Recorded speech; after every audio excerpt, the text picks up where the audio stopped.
Okay, so we're reviewing all the easy questions on this new packet on advanced math. The first set, pages 20 through 29, numbers 1 through 6. When you have function notation, if you ask for g of 1, just plug in 1, you should get -1. That definitely be a module 1 question. Likewise for number 2, just plug in 3, you should get 12 minus 6 over 3. So it should be 2 or C for that one. And then lastly, well, not lastly, there's still more in the set. For number 3, now h of x equals 96, 96 equals the expression. And you can use a calculator to work that out. You should get 8 for that one. So that's pretty simple. And then for 4, 5, 6, again, just plug in 3, multiply it 4 times, get 81. I'll come back to 5 in a sec. For 6, let 3 equal that expression. You can use process elimination or just, yeah, cross multiply, work it out. X equals -15. So save for that one. And finally, for number 5,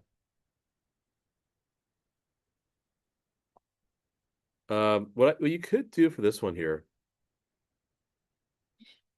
if you go to Desmos, I mean, it's not hard if you look at like, okay, like you can find the slope. I know the slope's gonna be 4, so I know the answer is C. But what if all of them have slope of 4 and you have to find the y-intercept? Or what if the numbers are so wacky, right? So one thing you could do, if you go to Desmos, type in table, or you can even select table, just the plus sign, select table. It's up to you. They have 1, 2, 2, 6, 3, 10, 4, 14. Click on the little like symbol right there with like the line and dots. It's like a scatter plot or regression line. And it'll always give a linear regression as a default, so 4x minus 2.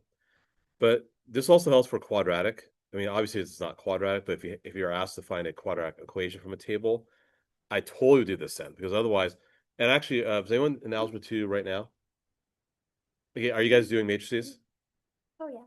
And you guys are trying to and you guys are trying to find the equation of a quadratic equation.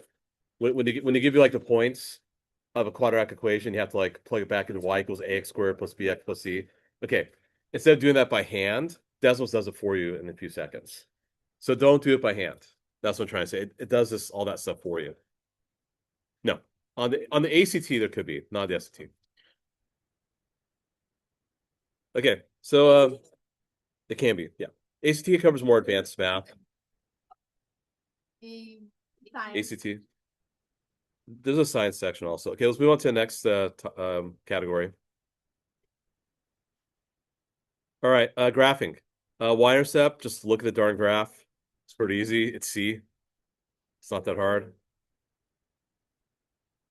For number 2, I did mention Desmos here as well. Now, if you're in pre-cal and did conic sections, I know you guys have covered it, but if you don't know, now you know. Because that's the equation of circle. That equation is not provided on the SAT. But if you do know the concept and you recognize, oh yeah, that's the equation of circle. Oh yeah, 4 times r squared, r has to be 7. But here's the thing. What if you haven't learned this, right?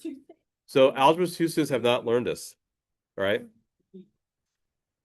So what you could do, let's type in the equation, guys. So x minus 3 squared plus y minus 7 squared equals 49. So if you didn't know how to decipher this equation, you didn't realize that 49 is r squared, you can always just like graph something and realize, oh yeah, the highest point is 314, lowest point is 30. The diameter is 14, half of 14 is 7. So even if you didn't know the concept, you can let Desmos do it for you. Actually, sorry, I was looking at the wrong question. That was a different one. That was actually medium level. Sorry, my apologies. No, it's like it's a little different. I was looking at the wrong question. But you get the idea. Anyhow, yeah, I was off a little bit. That was number 2. Right. Okay. For number 3, they're asking to find the value of a, so where it touches the x-axis. That's easy. That's -3. That's for the y-intercept again. That's 4. 4? 0,4. Oh. Number 4. I think that's number 3. No, number 3 is -3, and number 4 is C. Keep on moving. Yeah. Yeah, just plug in. If you do 3 to the 0 power times 1/17, that's 1/17 times 1, which is that one. If you're asking for y to be 0, that's the x-intercepts. That happens 4 times. So you get D and D for 5 and 6. Okay, moving along. On page 154. Keep on trucking here.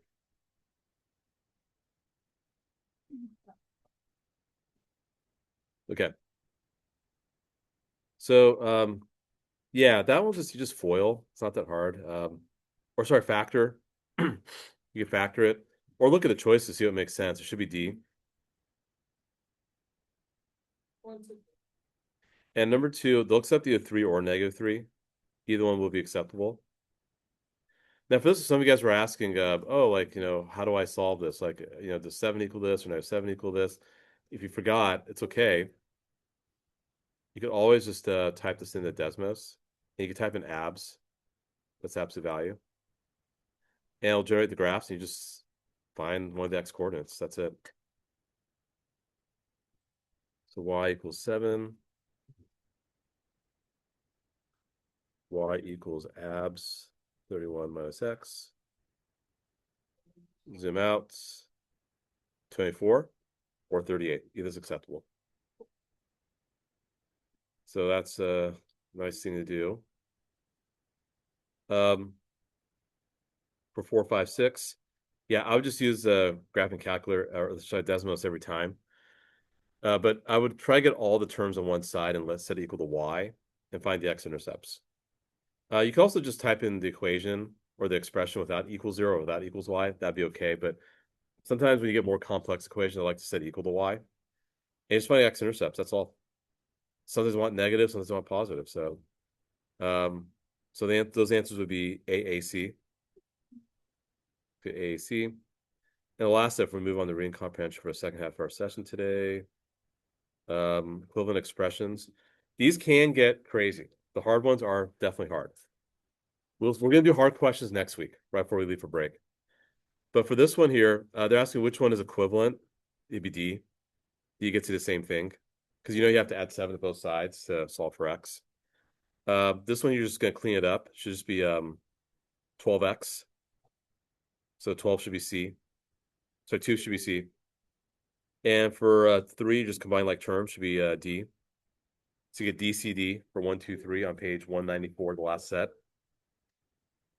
Wait, I also got A. Did I? Oh, I made a mistake. You know what?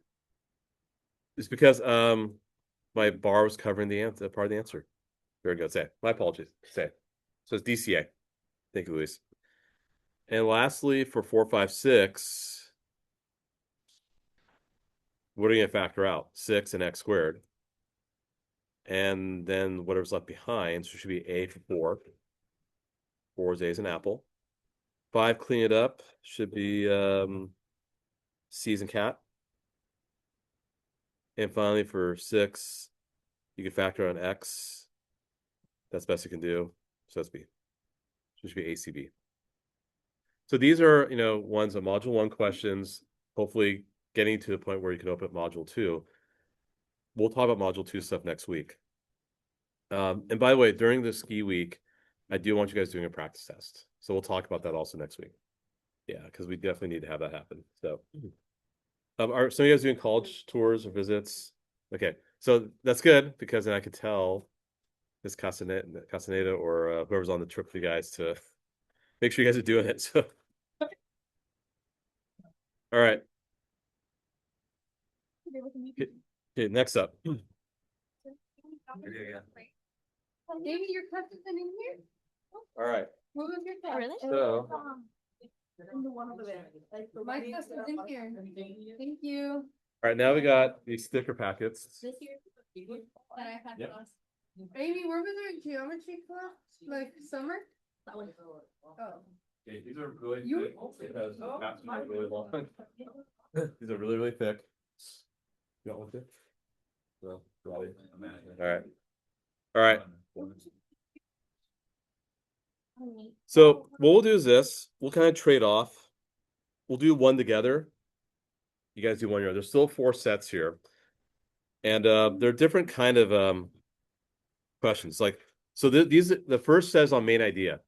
So we'll say, what is the main idea? What is the main purpose? Whatever, right? So if I look at number 1, well, they don't exactly say what's the main idea, but they're kind of asking that, right? So what we're going to do is we'll read the paragraph, we'll read the question, we'll try to answer the question in our own words, and then we'll look for a choice that resembles what we think the answer should be.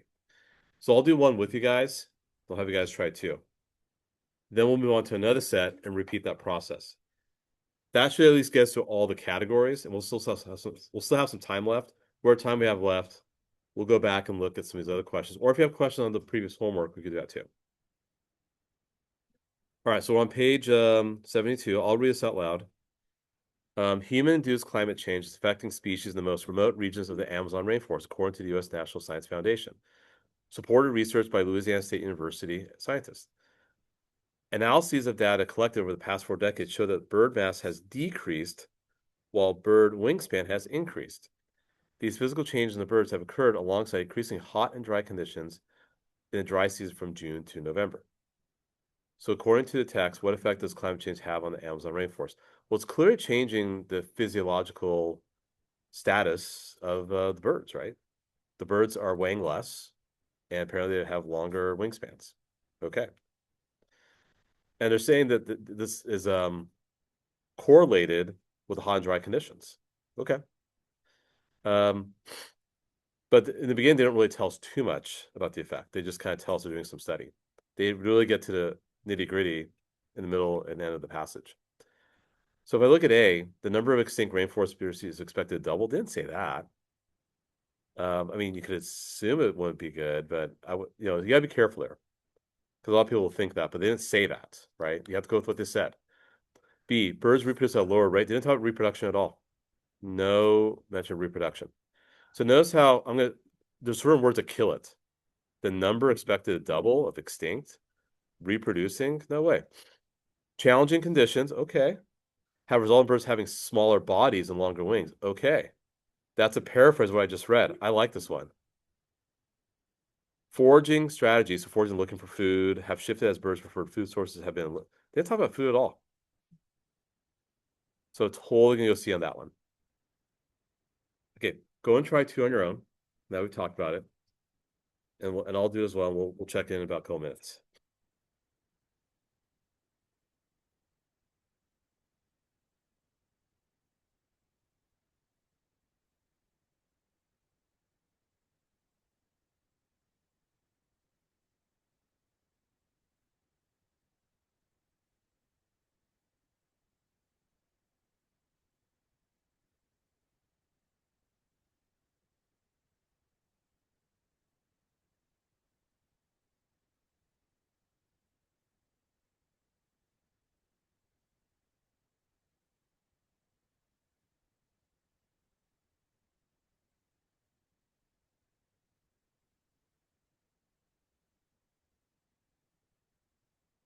And you're looking for kind of a key phrase.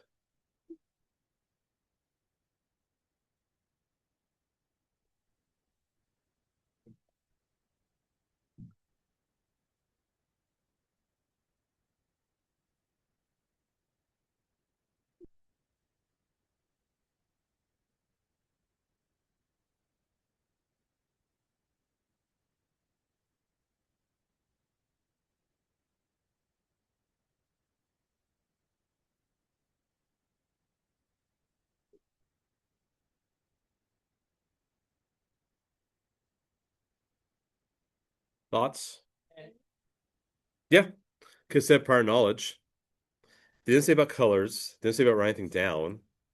Now D, gotta be a little careful, but they said knowledge and knowledge. So I think A is much stronger than D. So I'll go A, 100%. Good. Okay. So now let's skip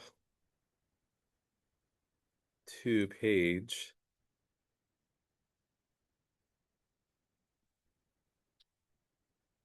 96 on claims. So still ring comprehension. 96.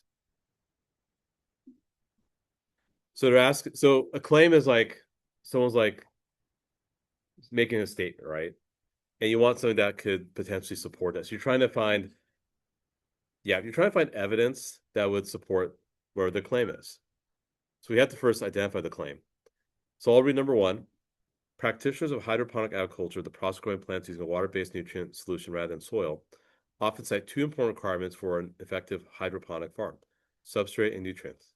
Substrate is a material that acts as a foundation for plant root systems in place of soil. It can be composed of baked clay pellets, sand, gravel, wood, fiber, and even polystyrene packing peanuts. However, according to hydroponic farmers, the choice of nutrient solution is more critical, as each plant species requires a specific mixture of nitrogen, potassium, phosphorus, calcium, magnesium, sulfur, and other minerals to grow. Okay. So, so they're saying that there's two important requirements, but that nutrients are probably a little more important, or actually more important than the substrate.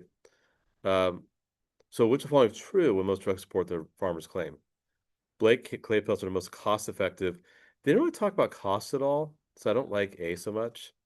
As long as plants have sunlight and water, they'll grow in most conditions. Well, that's not what they're saying. So that's true, but plants with the correct substrate mixture grow regardless. No, they said nutrients did matter a lot. So I really don't like A, B, or C as I'm being critical about this. D, plants with correct nutrient mixture grow regardless of substrate choice. Yeah, I go D on that one. So 2 is kind of funky a little bit because this is from like over 100 years ago. Give it a try. We'll see how it goes, and we'll talk about it.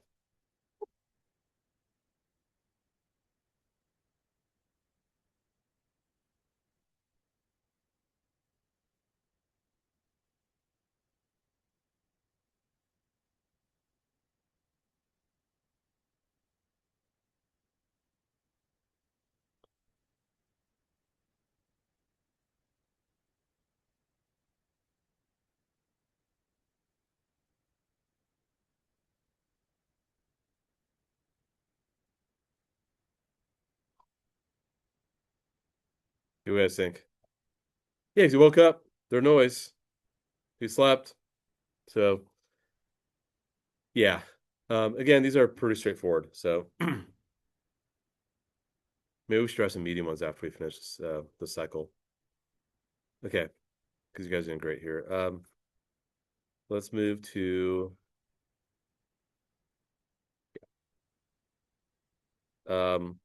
charts. They do quantitative data here.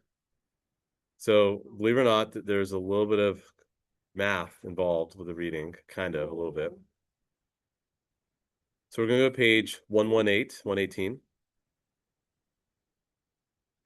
And the first thing I'll do is I'll see what the question is asking. Which choice best describes data from the graph? Okay, they always say that. That question is always the same thing.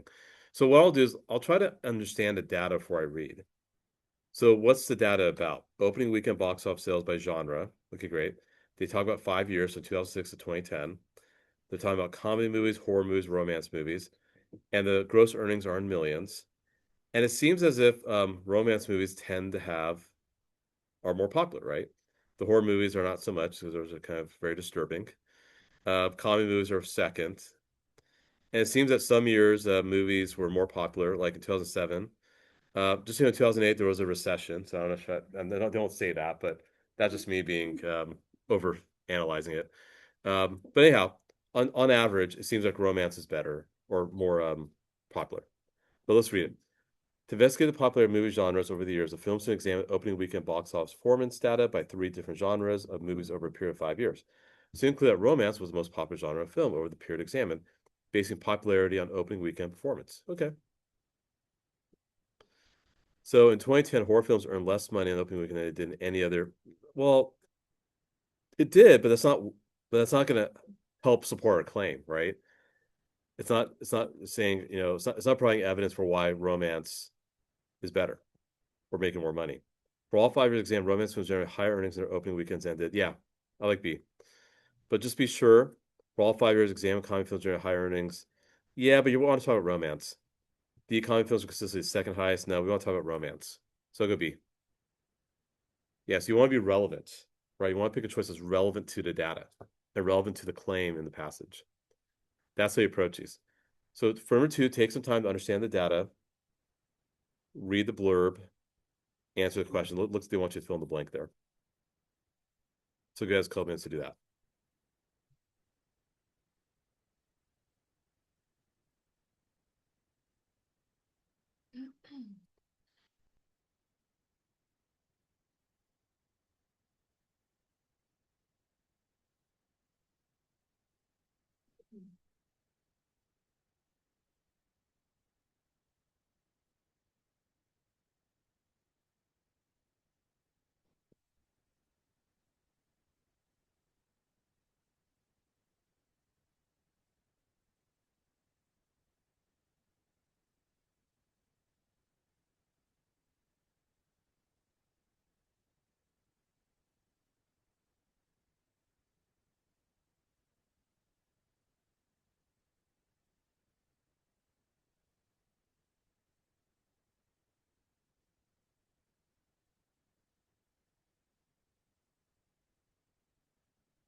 So they're saying because of ATM machines, bank tellers are making less money because they probably don't need them anymore. Because no one really walks into a bank, right? A lot of people just go up to the ATM machine to pull cash out, right? So they're making less money and other people are making more money. So what choice would you go with?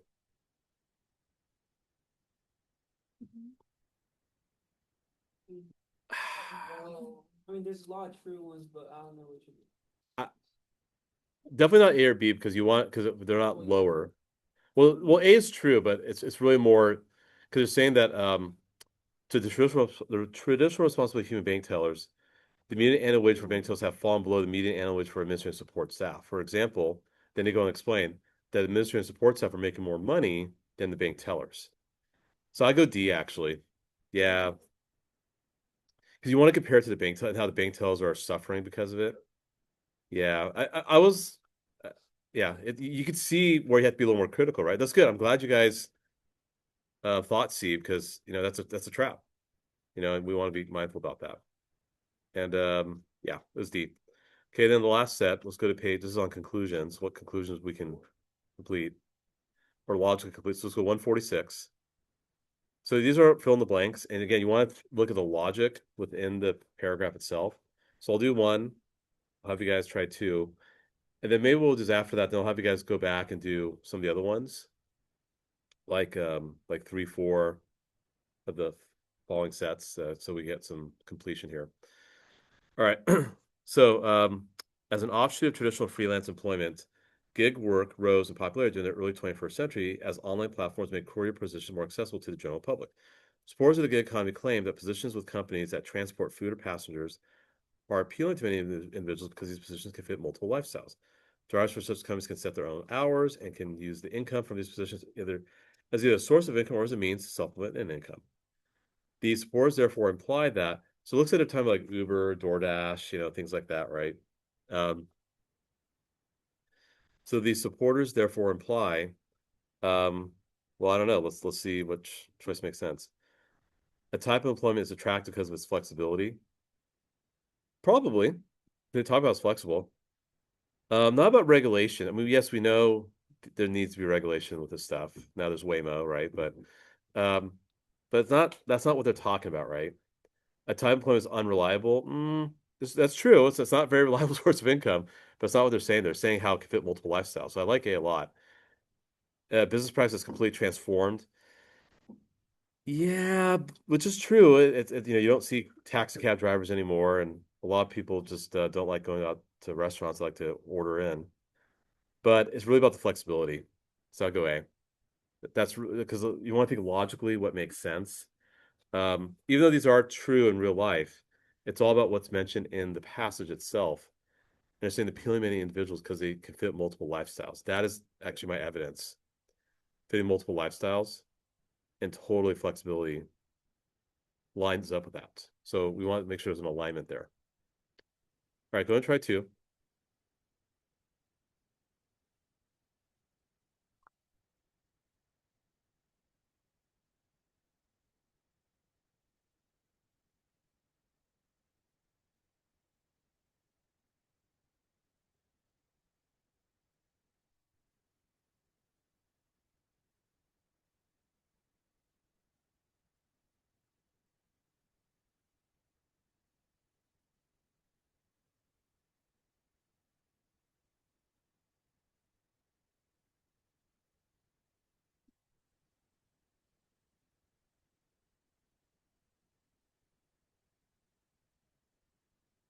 So asking for an implication.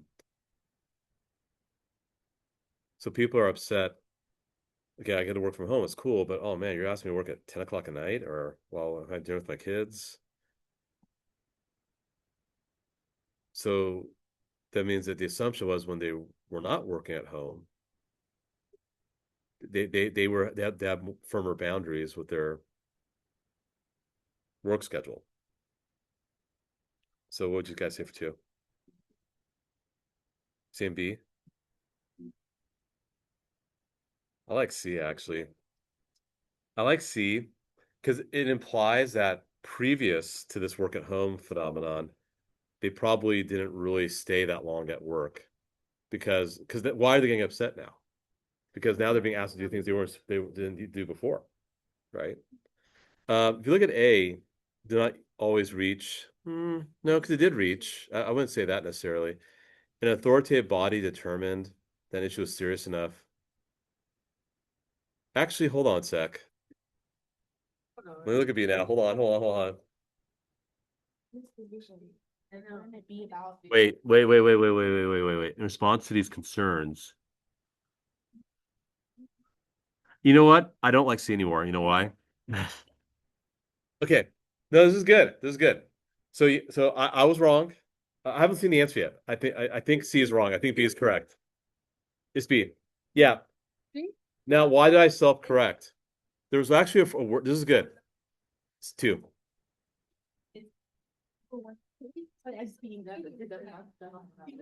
So usually Previously, like back then. correct, right? But that's why I thought that. But but but here's the thing.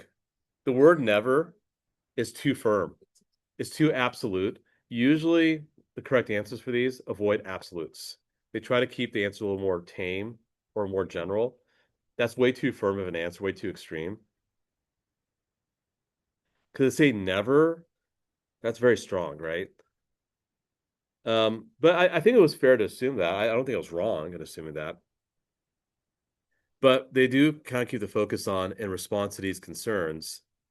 And so, yeah, it was well, so since the concern, it means it was serious enough and action was made. So I think what threw me off was an authoritative body, because authoritative does sound very extreme too in some ways, but not as extreme as the word never. So, but authoritative body is a government, sure. They have an authority. They can make rules. So yeah, I'll go B. Yeah, so that was a little, but you can see how sometimes it gets a little tricky, right? Okay, so here's what I want you guys to do. Go back to the first set in this packet. Go back to page 73. So you can see this takes about a minute, 2 minutes, right? Let's try to think here. We got about 20-ish minutes. 4, 8.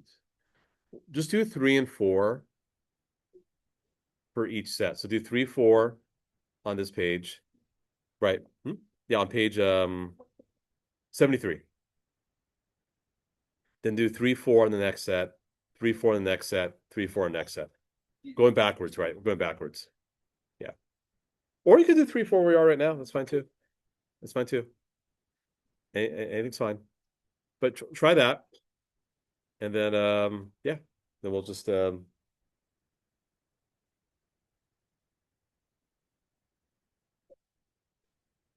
we'll check in about like 10 minutes before. 10 to 12 minutes, yeah.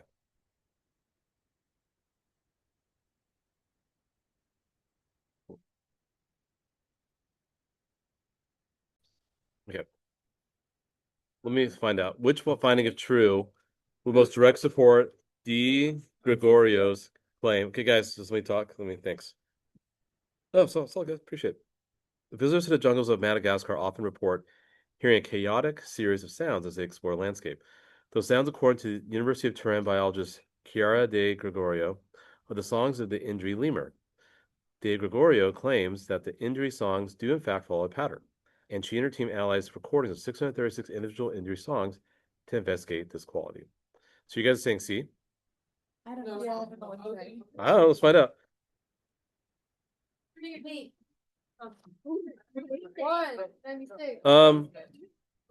Well, she says it follows a pattern, and she did a lot of analysis, right? But I wouldn't say A because she says it does follow. Are we looking at the right one? Yeah, okay. Yeah, I wouldn't say no, this is an easy one still. Yeah, that's okay. The analysis confirms the placement of notes within no, it's not nothing about randomness. Yeah, not that. The analysis indicates that each song goes through a consistent pattern of notes. Yeah. Yeah, I like C. I do. Because consistent. That's why. Well, Look in the bottom. I know. He says pattern. No, I Pattern. know. Where in like the Passage. Oh. A pattern. When you have a pattern, you tend to have consistency. Yeah. Yeah. Yeah. Yeah. Like for example, if I have some students who are always late in the first period, that's a pattern, right? They're consistently late. So just saying, it's a pattern. Anyhow, yeah, the other one reveals that different lemur species response for no, that doesn't make any sense. So yeah. Now let's go back to math. That's okay, we'll just skip it for now. So let's go to math and let's jump. Oh, outstanding. Let's go to page 34. 34. So go back to the math packet. Page 34. Okay. So you see a table here, right? And they want a quadratic equation. And all the equations have x squared in them. You can use Desmos. Do not try. So now for those in Algebra 2, so Valentina, you mentioned you guys are doing this kind of problem, right? And Luis, you remember doing this last year. You know this equation is the general equation of a quadratic equation, right? And you can plug in like, let's plug in 8 for y and 2 for x. And you do all this work, right? And then you got to plug in 0 and 2 and 2 and -20. And you got 3 equations, 3 variables, and you got to solve it. And it takes a lot of time. That's nonsense. Don't even do that. And actually, if you go to the Blue Book app, they have these kind of questions, and they actually do go about it in a very labor-intensive way. They don't suggest Desmos, which is, I think, a crime, because they should. You just plug. I need to toggle back and forth. Well, there we go.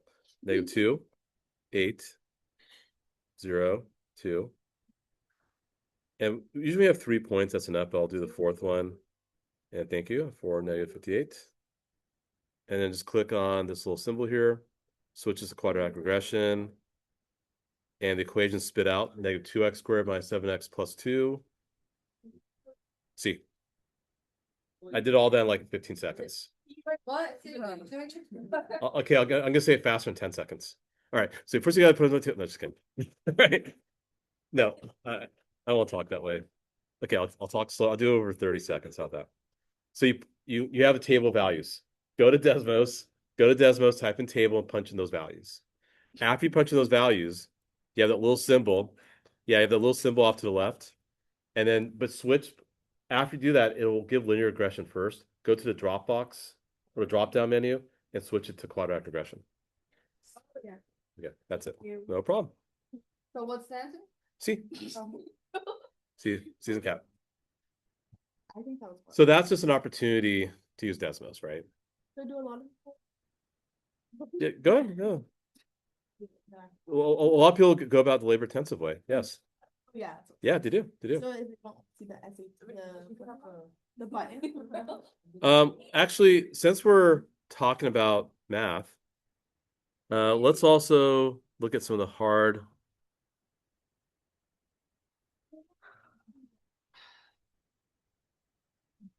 Well, it's not too bad.